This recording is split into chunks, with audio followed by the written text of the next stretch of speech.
Hello friend. आज आइए सुनाते हैं आलिफ लैला किस्सा व्यापारी और दैत्य का। शहरजाद ने कहा, प्राचीन काल में एक अत्यंत धनी व्यापारी बहुत सी वस्तुओं का कारोबार किया करता था। यद्यपि प्रत्येक स्थान पर उसकी कोठियां, गुमास्ते और नौकर चाकर रहते थे, तथापि वह स्वयं भी व्यापार के लिए देश विदेश की यात्रा किया करता था। एक बार उसे किसी विशेष कार्य के लिए अन्य स्थान पर जाना पड़ा। वह अकेला घोड़े पर बैठकर चल दिया। गंतव्य स्थान पर खाने पीने को कुछ नहीं मिलता था, इसलिए उसने एक खुर्जी में कुलचे और खजूर भर लिए। काम पूरा होने पर वह वापस लौटा। चौथे दिन सवेरे अपने मार्ग से कुछ दूर सघन वृक्षों के समीप एक निर्मल तड़ाग देखकर उसी की विश्राम करने की इच्छा हुई। वह घोड़े से उतरा और तालाब के किनारे बैठकर कुलचे और खजूर खाने लगा। जब पेट भर गया तो उसने जगह साफ करने के लिए खजूरों की गुठलियां इधर उधर फेंक दी और आराम करने लगा। इतने में उसे एक महाभयंकर दैत्य अपनी ओर बड़ी सी तलवार खींचे आता दिखाई दिया। पास आकर दैत्य क्रोध से गरज कर बोला, इधर आ, तुझे मारूंगा। व्यापारी उसका भयानक रूप देखकर और गर्जन सुनकर कांपने लगा और बोला, स्वामी, मैंने क्या अपराध किया है कि आप मेरी हत्या कर रहे हैं? दैत्य ने कहा, तूने मेरे पुत्र की हत्या की है, मैं तेरी हत्या करूंगा। व्यापारी ने कहा, मैंने तो आपके पुत्र को देखा भी नहीं, मैंने उसे मारा किस तरह?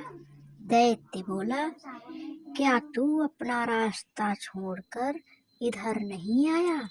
क्या तूने अपनी झोली से निकालकर खजूर नहीं खाए और उनकी गुठलियां इधर उधर नहीं फेंकी? व्यापारी ने कहा, आपकी बातें ठीक हैं, मैंने ऐसा ही किया है। दैत्य ने कहा, जब तू गुठली फेंक रहा था तो इतनी जोर से फेंक रहा था कि एक गुठली मेरे बेटे की आंख में लगी और बेचारा उसी समय प्राणांत हो गया। अब मैं तुझे मारूंगा। व्यापारी बोला, स्वामी, आपके पुत्र को जानबूझकर तो मारा नहीं, फिर तुझसे जो भूल हो गई है उसके लिए फिर भी मुझसे जो भूल हो गई है उसके लिए मैं आपके पैरों पर गिरकर क्षमा मांगता हूँ। दैत्य ने कहा, मैं ना दया करना जानता हूँ ना क्षमा। और क्या तुम खुद अपनी शरीयत में नरवध के बदले नरवध की आज्ञा नहीं दी गई है? मैं तुम्हें मारे बगैर नहीं रहूंगा। यह कहकर दैत्य ने व्यापारी की बाँह पकड़कर उसे पृथ्वी पर गिरा दिया और उसे मारने के लिए तलवार उठाई। व्यापारी अपने स्त्री पुत्रों की याद कर कर के विलाप करने लगा। साथ ही ईश्वर और पवित्र आत्माओं की सौगंध दिला दिलाकर दैत्य से अपने प्राणों की इच्छा मांगने लगा। दैत्य ने यह सोचकर हाथ रोक लिया कि जब यह थक कर हाथ पांव पटकना बंद कर देगा तो इसे मारूंगा। लेकिन व्यापारी ने रोटना पीटना बंद ही नहीं किया। अंत में दैत्य ने कहा, तू बेकार ही अपने को और मुझे तंग कर रहा है। तू अगर आंसू की जगह आंखों से खून बहाए तो भी मैं तुझे मार डालूंगा। व्यापारी ने कहा, कितने दुख की बात है कि आपको किसी भांति मुझ पर दया नहीं आती। आप एक दिन निष्पाप मनुष्य को अन्यायपूर्वक मारे डाल रहे हो और मेरे रोने गिड़गिड़ाने का आप पर कोई प्रभाव नहीं होता। मुझे तो अब भी विश्वास नहीं होता कि आप मुझे मार डालेंगे। दैत्य ने कहा, नहीं, निश्चय ही मैं तुम्हें मार डालूंगा। इतने में सवेरा हो गया। शहरजाद इतनी कहानी कहकर चुप हो गई। उसने सोचा बादशाह की नमाज पढ़ने का समय हो गया है और उसके बाद वह दरबार को जाएगा। दुनियाजाद ने कहा, बहन यह कितनी अच्छी कहानी थी। शहरजाद बोली, तुम्हें यह कहानी पसंद है? अभी तो कुछ नहीं, आगे तो और भी आश्चर्यप्रद है। तुम सुनोगी तो और भी खुश होगी। अगर बादशाह सलामत ने आज मुझे जीवित रहने दिया और फिर कहानी कहने की अनुमति दी तो कल रात मैं तुम्हें शेष कथा सुनाऊंगी, वरना भगवान के पास चली जाऊंगी। शहरयार को भी यह कहानी बेहद पसंद आई। उसने विचार किया कि जब तक कहानी पूरी ना हो जाए शहरजाद को नहीं मरवाना चाहिए, इसलिए उस दिन उसे प्राण दंड देने का इरादा छोड़ दिया। पलंग से उठकर वह नमाज पढ़ने गया और फिर दरबार में जा बैठा। शोक कातर मंत्री भी उपस्थित था। वह अपनी बेटी का भाग्य सोचकर सारी रात न सोया। वह प्रतीक्षा में था कि शाही हुक्म हो तो मैं अपनी बेटी को ले जाकर जल्लाद के सुपुर्द करूं। किंतु उसे यह देखकर आश्चर्य हुआ कि बादशाह ने यह अत्याचारी आदेश नहीं दिया। शहरयार दिन भर राजकाज में व्यस्त रहा और रात को शहरजाद के साथ सो रहा। एक घड़ी रात रहे दुनियाजाद फिर जागी और उसने बड़ी बहन से कहा कि यदि तुम सोई नहीं तो वह कहानी आगे कहो। शहरयार भी जाग गया और बोला, यही ठीक कहती है, मैं भी व्यापारी और दैत्य की कहानी सुनना चाहता हूँ। तुम कहानी को आगे बढ़ाओ। शहरजाद ने फिर कहानी शुरू किया। जब व्यापारी ने देखा कि दैत्य मुझे किसी प्रकार जीवित न छोड़ेगा तो उसने कहा, स्वामी, यदि आपने मुझे वध समझ ही लिया है और किसी भांति भी मुझे प्राण देने को तैयार नहीं है तो मुझे इतना अवसर तो दीजिए कि मैं घर जाकर अपने स्त्री पुत्रों से विदा ले लूं और अपनी संपत्ति अपने उत्तराधिकारियों में बांट आऊं, ताकि मेरे पीछे उनमें संपत्ति को लेकर लड़ाई झगड़ा ना हो। मैं प्रतिज्ञा करता हूँ कि यह सब करने के बाद मैं इसी स्थान पर पहुँच जाऊंगा। उस समय आप जो ठीक समझे वह मेरे साथ करें। दैत्य ने कहा, यदि मैं तुम्हें घर जाने दूं और तुम वापस न आओ फिर क्या होगा? व्यापारी बोला, मैं जो कहता हूँ उससे फिरता नहीं। फिर भी यदि आपको विश्वास न हो तो मैं उस भगवान की, जिसने पृथ्वी आकाश आदि सब कुछ रचा है, सौगंध खाकर कहता हूँ कि मैं इस स्थान पर अवश्य वापस आऊंगा। दैत्य ने कहा, तुम्हें कितना समय चाहिए? व्यापारी ने कहा, मुझे केवल 1 वर्ष की मोहलत चाहिए, जिससे मैं अपनी सारी जायदाद का प्रबंध करके आऊं और मरते समय मुझे कोई चिंता ना रहे। मैं प्रतिज्ञा करता हूँ कि वर्षोपरांत मैं इसी स्थान पर आकर स्वयं को आपके सुपुर्द कर दूंगा। दैत्य ने कहा, अच्छा, मैं तुम्हें 1 वर्ष के लिए जाने दूंगा, किंतु तुम यह प्रतिज्ञा ईश्वर को साक्षी देकर करो।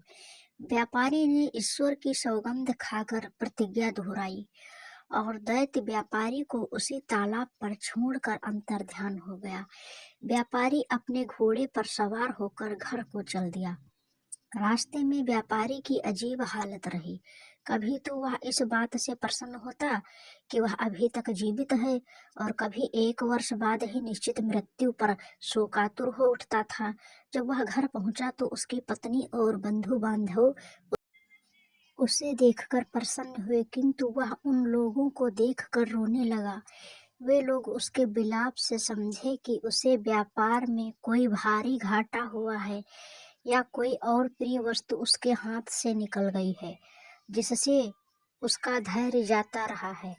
जब व्यापारी का चित्र संभला और उसके आंसू थमे तो उसकी पत्नी ने कहा, हम लोग तो तुम्हें देखकर प्रसन्न हुए हैं, तुम क्यों इतना रो धो रहे हो? व्यापारी ने कहा, रोऊं धोऊं नहीं तो मैं क्या करूं, मेरी जिंदगी 1 ही वर्ष की है। फिर उसने सारा हाल बताया और दैत्य के सामने ईश्वर को साक्षी देकर की गई अपनी प्रतिज्ञा का वर्णन किया। यह सारा हाल सुनकर वे सब भी रोने पीटने लगे। विशेषकर उसकी पत्नी सिर पीटने और बाल नोचने लगी, और उसके लड़के बच्चे ऊंचे स्वर में विलाप करने लगे। वह दिन रोटने पीटने में ही बीत गया। दूसरे दिन से व्यापारी ने अपने सांसारिक कार्य आरंभ कर दिया। उसने सबसे पहले अपने ऋणदाताओं का धन वापस किया।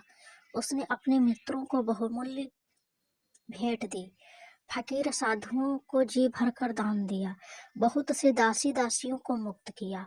उसने अपनी पत्नी को यथेष्ट धन दिया, अवयस्क बेटी बेटियों के लिए अभिभावक नियुक्त किए, और संतानों में संपत्ति को बांट दिया। इन सारे प्रबंधों में 1 वर्ष बीत गया, और वह अपनी प्रतिज्ञा निभाने के लिए दुखी मन से चल दिया। अपने कफन दफन के खर्च के लिए उसने कुछ रुपया अपने साथ रख लिया। उसके चलते समय सारे घर वाले उससे लिपट कर रोने लगे और कहने लगे कि हमें भी अपने साथ ले चलो, ताकि हम भी तुम्हारे साथ प्राण दे दे।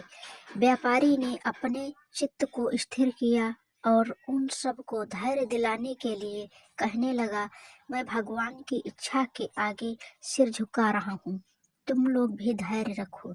यह समझ लो कि एक दिन सभी की मृत्यु होनी है, मृत्यु से कोई भी नहीं बच सकता, इसलिए तुम लोग धैर्य पूर्वक अपना काम करो। अपने सगे संबंधियों से विदाई लेकर व्यापारी चल दिया। कुछ समय के बाद उस स्थान पर पहुंच गया जहां उसने दैत्य से मिलने को कहा था। वह घोड़े से उतरा और तालाब के किनारे बैठकर दुखी मन से अपने हत्यारे दैत्य की राह देखने लगा। इतने में एक वृद्ध पुरुष एक हिरनी लिए हुए आया और व्यापारी से बोला, तुम इस निर्जन स्थान में कैसे आ गए? क्या तुम नहीं जानते कि बहुत से मनुष्य धोखे से इस अच्छा विश्राम स्थल समझते हैं और यहाँ आकर दैत्यों के हाथों भांति भांति के दुख पाते हैं? व्यापारी ने कहा, आप ठीक कहते हो, मैं भी इसी धोखे में पड़कर एक दैत्य का शिकार होने वाला हूँ। यह कहकर उसने बूढ़े को अपना सारा वृतांत बता दिया। बूढ़े ने आश्चर्य से कहा, यह तुमने ऐसी बात बताई जैसे संसार में अब तक किसी ने नहीं सुनी होगी। तुमने ईश्वर की जो सौगंध खाई थी उसे पूरा करने में प्राणों की भी चिंता नहीं की। तुम बड़े सत्यवान हो, और तुम्हारी सत्यनिष्ठा की जितनी प्रशंसा की जाए कम है। अब मैं यहाँ ठहर कर देखूंगा कि दैत्य तुम्हारे साथ क्या करता है। वे आपस में वार्तालाप करने लगे। इतने ही में एक और वृद्ध पुरुष आया, जिसके हाथ में रस्सी थी और 2 काले कुत्ते उस रस्सी में बंधे हुए थे। वह उन दोनों से उनका हालचाल पूछने लगा। पहले बूढ़े ने व्यापारी का संपूर्ण वृत्तांत कहा और यह भी कहा कि मैं आगे का हाल चाल देखने यहाँ बैठा हूँ। दूसरा बूढ़ा भी यह सब सुनकर आश्चर्यचकित हुआ और वहीं बैठकर दोनों से बातें करने लगा। कुछ समय के उपरांत एक और बूढ़ा एक खच्चर लिए हुए आया और पहले 2 बूढ़ों से पूछने लगा कि यह व्यापारी इतना दुखी होकर क्यों बैठा है। दोनों ने व्यापारी का हाल पूछा। तीसरे वृद्ध पुरुष ने वहां ठहर कर इस व्यापार का अंत देखने की इच्छा प्रकट की, अतएव वह भी वहां बैठ गया। अभी तीसरा बूढ़ा अच्छी तरह सांस भी नहीं ले पाया था कि उन चारों व्यक्तियों ने देखा कि सामने के जंगल में एक बड़ा गहन धूम्रपुंज उठ रहा है। वह धुएं का बादल उनके समीप आकर गायब हो गया। वे लोग आश्चर्य से आंखें मल ही रहे थे कि एक अत्यंत भयानक दैत्य उपस्थित हो गया। उसके हाथ में तलवार थी और उसने व्यापारी से कहा, उठकर आ, मैं तुझे मारूंगा, तूने मेरे बेटे को मारा है। यह सुनकर व्यापारी और तीनों बूढ़े कांपने लगे और उच्च स्वर में विलाप करने लगे। उन सबके रोने चिल्लाने से जंगल गूंज उठा, किंतु दैत्य व्यापारी को पकड़कर एक ओर ले गया।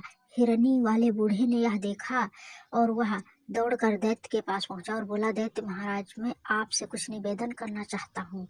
आप अपने क्रोध पर कुछ देर के लिए संयम रखें।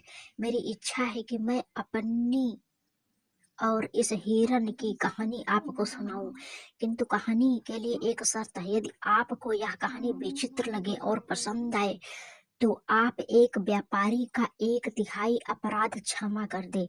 दैत्य ने कुछ देर तक सोचकर कहा, अच्छा, मुझे तुम्हारी शर्त स्वीकार है, कहानी कहो।